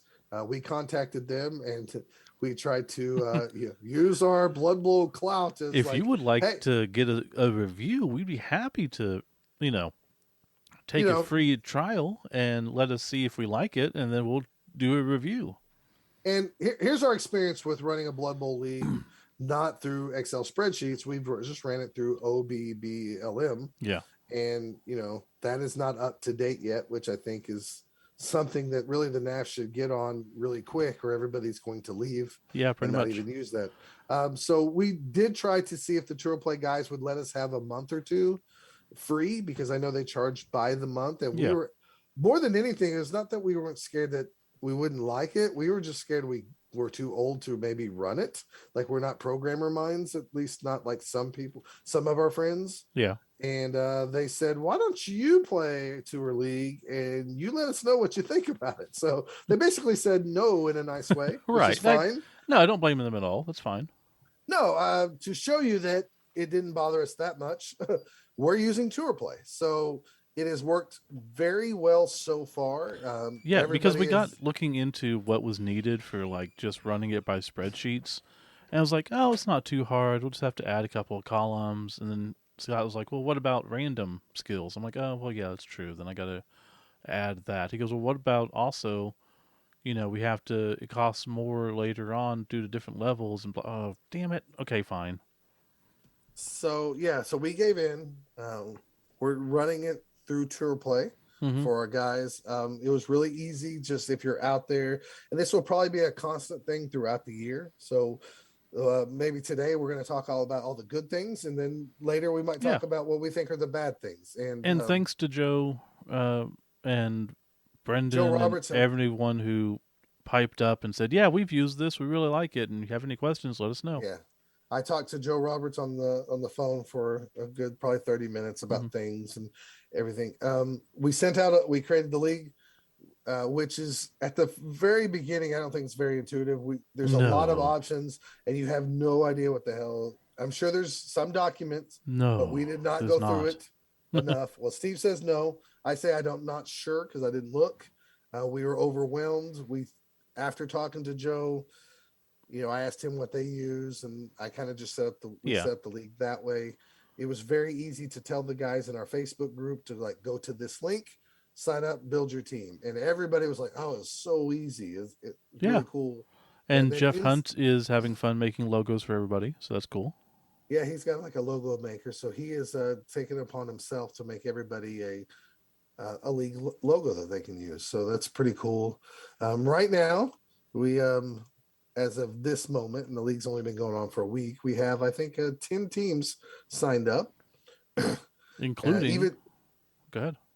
Yeah, Drew's gonna play. He's gonna drive up, once or twice a month and get his games in from the Texas area. So that's kind of cool.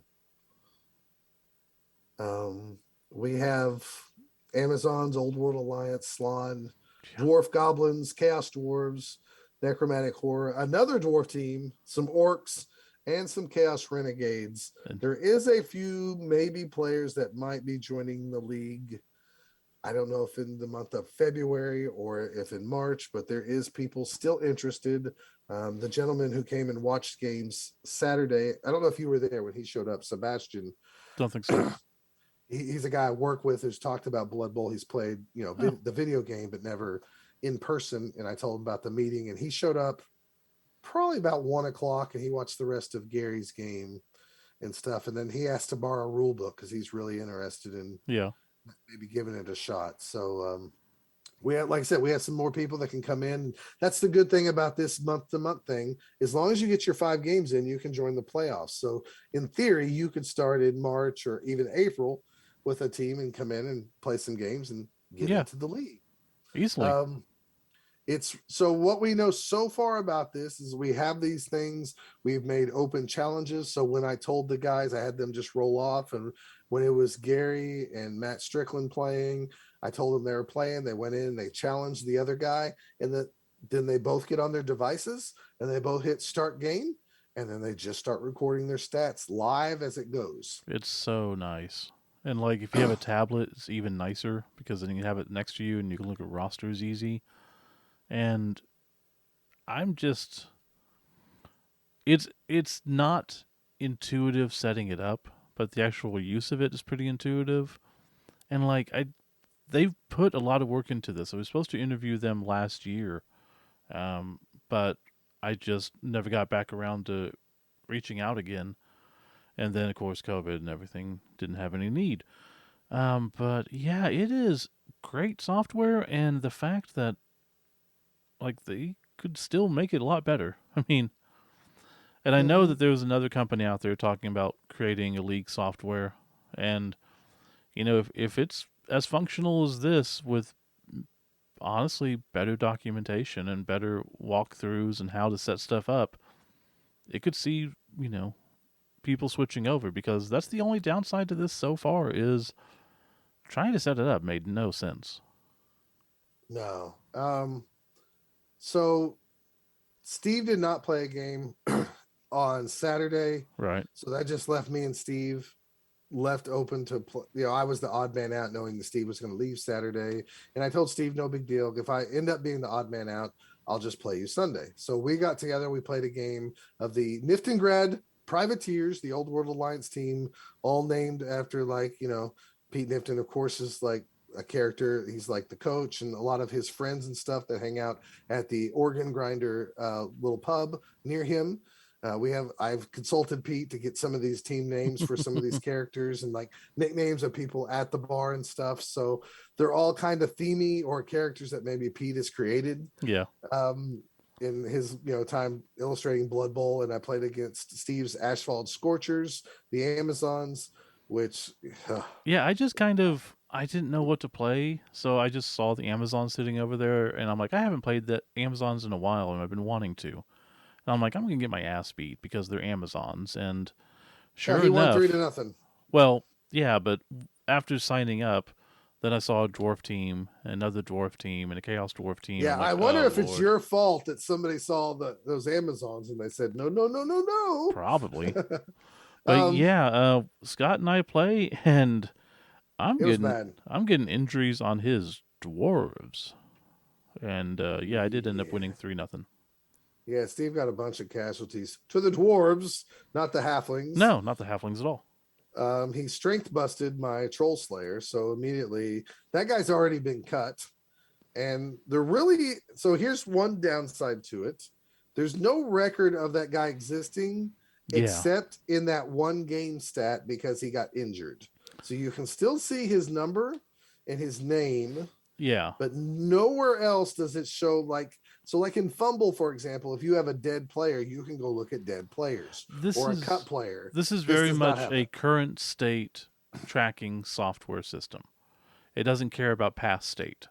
And that is one negative to this, and we'll probably see this reflected further on if we do multiple seasons, is it doesn't keep track of people who've been on your team. So if they do die or you do cut them, they're just lost into the ether. It Right. wouldn't take So anything just to add another page or a column or whatever that just says deceased or cut or retired or drafted out here or whatever.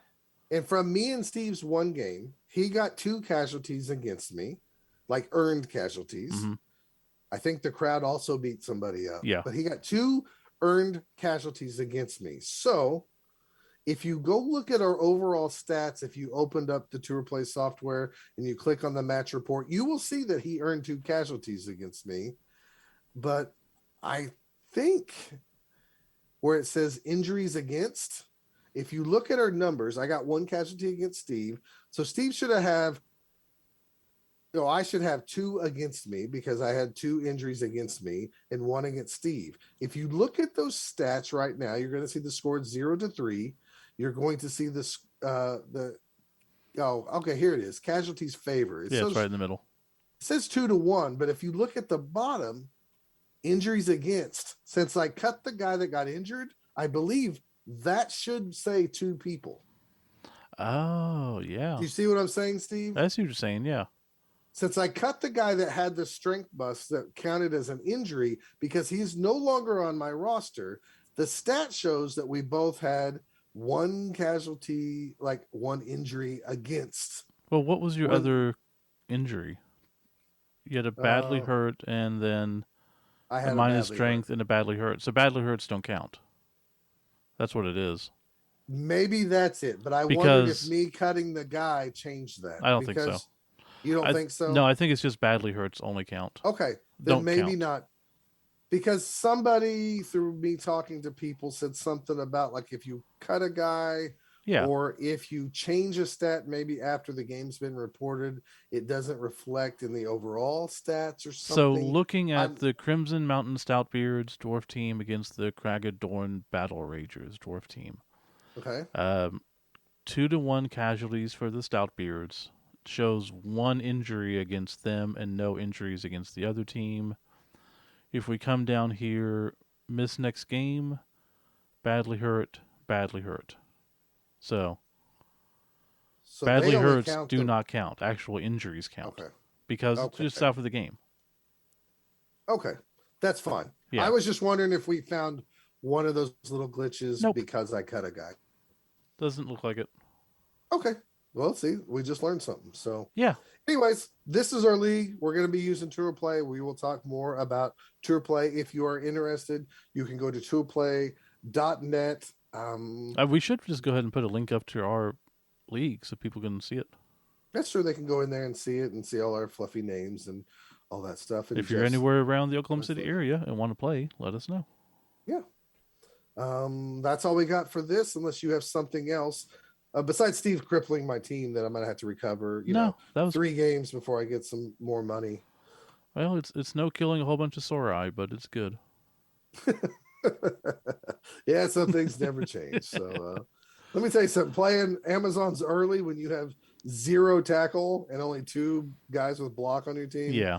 really suck. Yeah, And but give it 3 games and I'll be dead. Yeah, we'll find out. I didn't earn my first stat in that game though until turn 6. Yeah, So I got everything on my side from like the back end of that game. Steve was dominating me hardcore. thankfully. So yeah, you got like 18-star player points that game. Yeah, it was badass, man. A lot of guys took the random skills and they got some. They got like pile driver. One guy got a Gary got a slant lineman got shadowing, and shadowing's not as good as it used to be, at least from what I can tell. Yeah. Did you buy any skills or did you random? I took a block on someone. I was Oh, going to randomize, but if I can, I'm just going to take block. right. All right. Of course you are. Why would you not just have a bunch of blodgers? It's a catcher. I mean, come on. They got to have I block. know. Get out of here. You're playing crutches. Yeah, but I mean, it's worth it. Yeah. I took also Amazon's. I liked the idea also because I want to build up my thrower and actually see the new skills in action and Okay. see if the passing game can be good if you focus on it. We shall see. Okay. Well, other than that, that's all I have for y'all on Okay. this league stuff. Unless Steve has something else. No, no, we'll come back with some shout outs and then we'll be done. All right.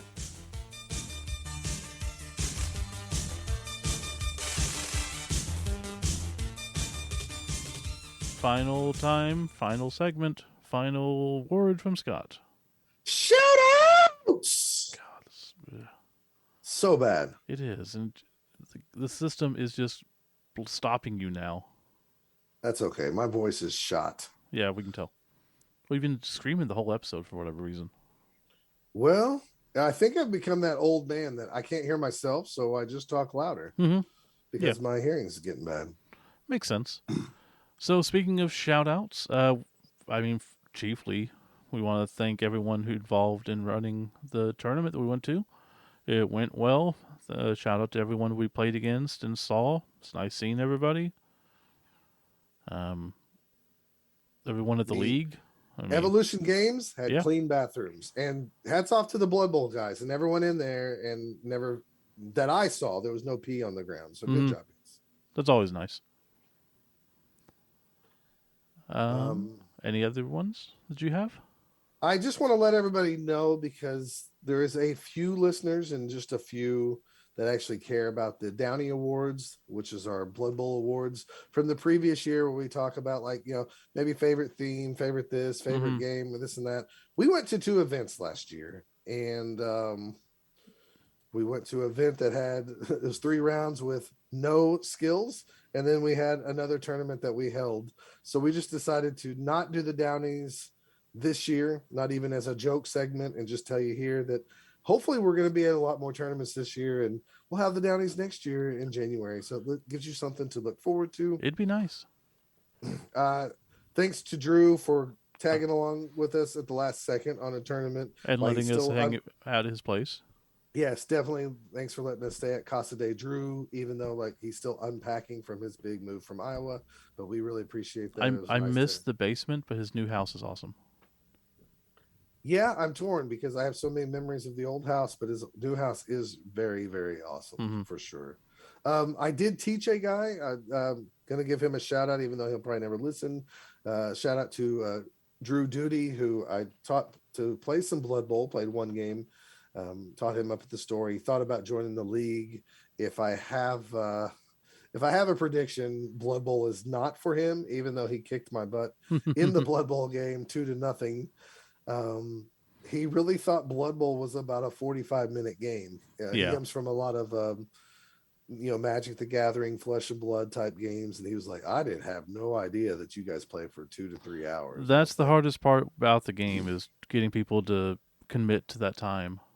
Yeah, it's just like, And how do you when practice? How do you do this and that? It's like, yeah, you can sit down and practice for a tournament in Magic and play, 6 games in 2 hours, where in Mhm. Blood Bowl you play maybe 1. yeah, and that's I mean we'd never practice for a tournament. I kind of did for the World Cup just by taking that team that year to different tournaments, but Yeah. but yeah, during our game I talked to him some too because he's working the store. And Yeah, I mean, he we likes can the still idea of work on it, them. but He loves the models. He loves the idea. He likes role playing games, but it's the time commitment. it's the time commitment, and that's the hardest. I think that is the hardest sell with Blood Bowl. I know the dice are cruel. I know you can end your turn early, Mm-hmm. but man, the hardest sell when you have other gamers, especially coming from like trading card games, it's a hard sell for those guys. But we'll keep working on him. We'll Yeah. see if we can make him into a Blood Bowler. You want to pop the Blood Bowl tournament coming up in March, Steve? Which one's that? That'd be Oklahoma Bowl Spiky Cup. I haven't really heard of it. But yeah, it is coming up. OklahomaBowl.com is updated. Rules are up there. Had a little issue with stuff not getting updated, but got it figured out. Brock helped. And Wonderful. we're good to go. As of right now, everything's good to go. We just got to get some dice made and maybe some pitches. We haven't exactly decided. We don't really know. Okay. Um, Well, but you have time to sign up now. yeah, As of this moment, there is 50 days, 7 hours, 6 minutes, and 37 seconds until the chaos kicks off at Oklahoma Bowl weekend number 10. and if you would like to find out how much time is left, you can go to OklahomaBowl.com. Right. Did And want to get us give those rosters early because yeah. we are going to stumble through that for God, that's sure. going to be horrible this year. It is because we. What do you mean, mummies to take block as a secondary skill? It's 40,000. So yeah, there's a lot of that going on. Yeah. I want to give a shout out again to Joe Smith with his Etsy store, the Windmilled Games. You can still get 10% off using both down 10 on that. He's done some stuff for us. He might do some stuff for us again in the future. So I just wanted to say that. Moon Webster has emailed in with some additional, when you're talking about Dungeon Bowl League, they wrote up some rules. So we got to look over that and maybe implement some of those in a league coming up in the future. We never know. And then Nice. David Norcross was nice enough to write in and tell us that he was enjoying the show. He is, see, I know he's backlogged, but he didn't say how long.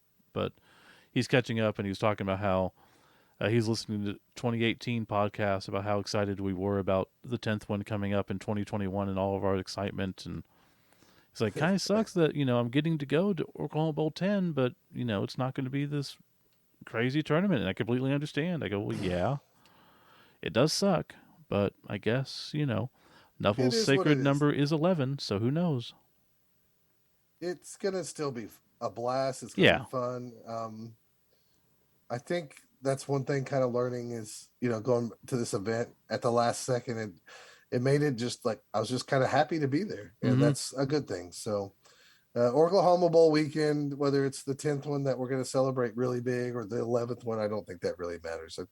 I think when it really comes down to it, I don't think anybody really comes to get cool dice or fields or any of No. that junk. There's probably a few people that might like it, but I don't know if anybody's like, I ain't coming unless I get these dice or this or that. Yeah. So it is what it is. And again, I don't think anything's going to top having Pete Nifton, the Swedes, and all that stuff we gave away that year. I think that was kind of a No, that was kind of our apex moment yeah. for sure. I Maybe would we love to can, get but who knows? I'd love to get Pete back over here. I think he would love to come back to Oklahoma Bowl too. But Yeah. I mean, with everything going on in the world, it's just not going to happen this year for sure. So, Right. last shout out is of course to Pete Nifton, who we just mentioned. I know he's probably not listening, but if he is listening, we love you, buddy. I'm sorry you're going through the broken hip and all that stuff, and it's Listen just to I your guess doctors. Do the I rehab. yeah, just keep following through things, and you have a whole bunch of your Blood Bowl family, your friends, who I consider myself a member of both of those, are rooting for you, and we're always here for you. So keep on pushing on, and he just rolled a one going for it, or Yep. rushing as it's called now, and I'm really trying to say the proper terms, and I'm No. not doing well. No, it's always go for it. Screw that. Yeah, so I'll follow the rules, but that's still going to be a go for it. I'm going it's to still a rush it. No, not going to it's rush it. still a sprint to me. Like I'm sprinting. I'm What? fine with that. You don't Yeah. have the sprint skill. I mean, go for it. What? I mean, rush. I'm gonna rush. Oh, okay. So Okay. I have nothing else to say. anyways, enjoy the podcast. Order your Spike magazine, Spike Almanac. Come to Oklahoma Bowl so we can see and hang out. And that's all I have to say. Yep, and we shall see you next month. Goodbye.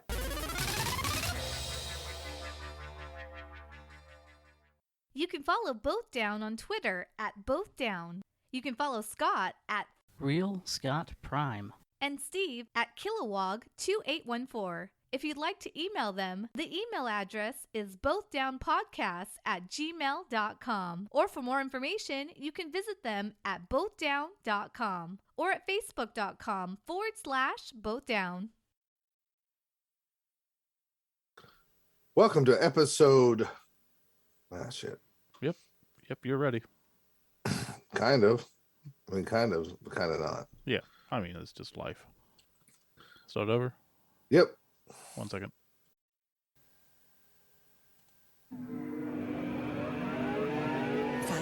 Years into the future, she will enter a world where machines rule the earth. Mankind has been driven underground.